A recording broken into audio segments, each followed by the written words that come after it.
আজ তৈরি করব পাঁচমিশালি সবজি দিয়ে গোবিন্দভোগ চালের পাতলা পাতলা খিচুড়ি। একদম গরম গরম এই কনকনে ঠান্ডায় আজকে হবে পাঁচমিশালি সবজির পকোড়া আর পাঁচমিশালি সবজির খিচুড়ি। এই কনকনে ঠান্ডার দিনে কিন্তু দারুণ লাগে খেতে। তো নমস্কার, রকমারি রান্নাঘরে আপনাদের সবাইকে স্বাগত। এখানকার ওয়েদারটা একটু দেখাই আপনাদের, কতটা ঠান্ডা পড়েছে এখানে। এখানে তো কয়েকদিন ধরে রোদই নেই, শুধু সংক্রান্তির দিন একটু রোদ উঠেছিল। আর এই যে দেখুন, এখন 12:30 একটা বাজে, মনে হচ্ছে আকাশটা এত অন্ধকার হয়ে আছে, মনে হচ্ছে যেন সন্ধ্যা নেমে গেছে, এত অন্ধকার। আর ঠান্ডা তো প্রচুর, কোনো কাজে আর এনার্জি নেই। তো দেখুন পাতাগুলো এখনও ভিজেই আছে কুয়াশাতে, এত কুয়াশা পড়ছে কয়েকদিন ধরে। তো তার জন্য আর কোনো কিছুই তৈরি করব না। ঘরে যেসব সবজি ছিল সেগুলোকেই কেটে নিয়েছি। ফুলকপি, মিষ্টি আলু, এমনি আলু, মটরশুঁটি, লঙ্কা, শিম যা ছিল ওইগুলোকেই ভালো করে কেটে নিয়েছি। কেটে এগুলোকে ধুয়ে পরিষ্কার করে নিয়েছি। এদিকে গ্যাসে কড়াই বসিয়ে পরিমাণ মতো তেল দিলাম, গরম মশলা, তেজপাতা, শুকনো লঙ্কা, পাঁচফোড়ন, জিরে এইগুলো ফোড়ন দিলাম। জিরে পাঁচফোড়ন মিশিয়েই দিলাম। দিয়ে এবার সবজিগুলোকে দিয়ে দেবো এর মধ্যে। সবজিগুলোকে ভালো করে এর মধ্যে ভেজে নেব লবণ আর একটু হলুদ দিয়ে।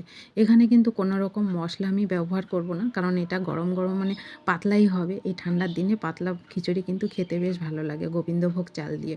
তো দেখুন আমি ভালো করে এটাকে লবণ আর হলুদ দিয়ে ভালো করে ভেজে নেব। সবজিগুলো যেন ভাজা ভাজা হয় সেইভাবে। সবগুলো যেহেতু একসঙ্গে দিয়েছি একটু টাইম লাগবে ভাজতে।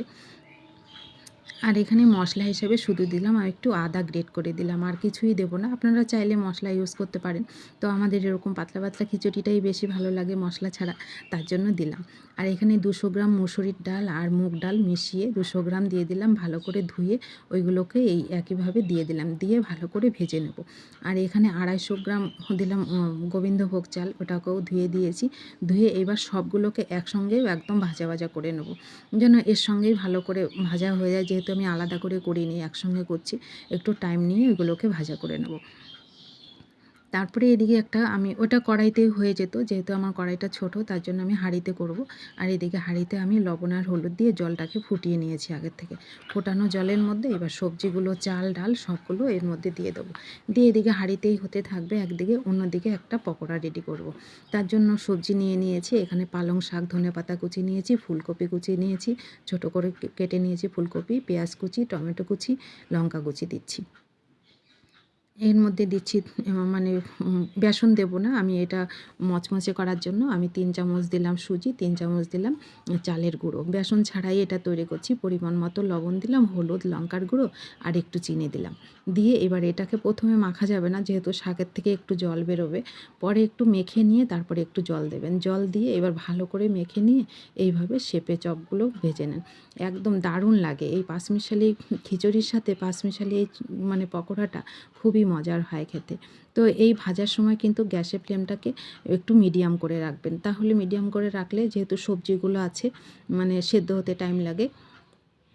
আর চালের গুঁড়ো আর সুজি দিয়ে করার জন্য খুবই মুচমুচে হয়। তো কিছুক্ষণ ভেজে নিয়ে এগুলোকে তুলে নিচ্ছি। একদম পকোড়াগুলোও রেডি হয়ে গেল, আর এদিকে খিচুড়িটাও রেডি হয়ে গেছে। এর মধ্যে আমি শুধু ধনেপাতা আর একটু দেবো ঘি। ঘি আর ধনেপাতা দিয়ে এগুলোকে একটু নেড়ে চেড়ে নামিয়ে নেব। আর পকোড়াও রেডি, খিচুড়িও রেডি। এইবার আর কি লাগে বলেন, এই ঠান্ডার দিনে জমে যায় কিন্তু। অবশ্যই বাড়িতে তৈরি করে খাবেন। এই সুন্দর রেসিপিটা ভালো লাগলে সবাইকে শেয়ার করে দেবেন। তো দেখুন কত সুন্দর পকোড়াগুলো আমার রেডি হয়ে গেল। আর ইউটিউব থেকে দেখলে ইউটিউব চ্যানেলটা একটু সাবস্ক্রাইব করে দেবেন। যারা সাবস্ক্রাইব করেছেন তাদের তো অসংখ্য ধন্যবাদ। তো এই যে আমার কলা পাতাও রেডি হয়ে গেছে। আজকে আমরা সবাই কলা পাতাই খাবো। তো আমরা খেতে খেতেই বিদায় নিচ্ছি। আপনারা সবাই ভালো থাকবেন। আর ভালো লাগলে এই কনকনে ঠান্ডায় তৈরি করে খেয়ে কমেন্ট করতে কিন্তু ভুলবেন না। তো দেখা হচ্ছে পরবর্তী ভিডিওতে।